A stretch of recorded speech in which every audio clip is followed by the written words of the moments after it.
திரு ஸ்டாலின் என்ன சொன்னார்? முதல் 2 மாதத்துக்கு முன்பு எடப்பாடி பழனிசாமி கடையை திறந்து வச்சு கூவி கூவி அழைக்கிறார், கூட்டணிக்கு யாரு வரலினார். திரு ஸ்டாலின் அவர்களே, கூட்டணி தானாக அமைய வேண்டும், கனி தானாக பழுக்க வேண்டும், அப்பதான் சுவையாக இருக்கும். அதுபோல அனைத்து இந்திய அண்ணா திராவிட முன்னேற்ற கழகம் தானாக கூட்டணி அமைக்கப்பட்டிருக்கிறது. அண்ணா திமுக தலைமையில் அமைக்கப்பட்ட கூட்டணி தேசிய ஜனநாயக கூட்டணி, வலிமையான கூட்டணி.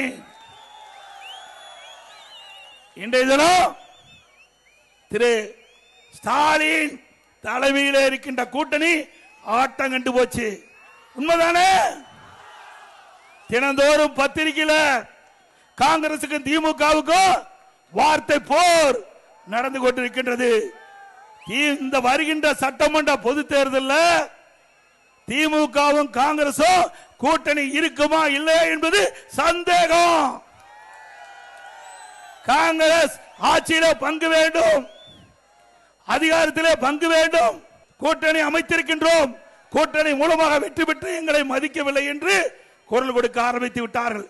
இப்பொழுது கூட மாலை மலர் பத்திரிகையிலே வந்திருக்குது, எங்களுக்கு உரிய மரியாதை கிடைக்காவிட்டால் நாங்கள் அதுக்கு தகுந்த பதிலடி கொடுப்போம் என்று காங்கிரஸ் கட்சி சேர்ந்த நாடாளுமன்ற உறுப்பினர் தெரிவித்திருக்கிறார். ஆக புகைய ஆரம்பிச்சிட்டது திமுக காங்கிரஸ் கூட்டணியில. அது நிலைக்குமா நிலைக்காது என்று தெரியல. இப்படித்தான் திமுக கூட்டணி. ஒரு பக்கம் திருமாவளவன் ஆட்சியில பங்கு வேணும்னு கேட்கிறாரு. கேட்கிறாருல்ல, கூட்டணியில குழப்பம் தானுங்க. சொல்லுங்க, கூட்டணி குழப்பமா? அண்ணா திமுக கூட்டணி வலிமையான கூட்டணி.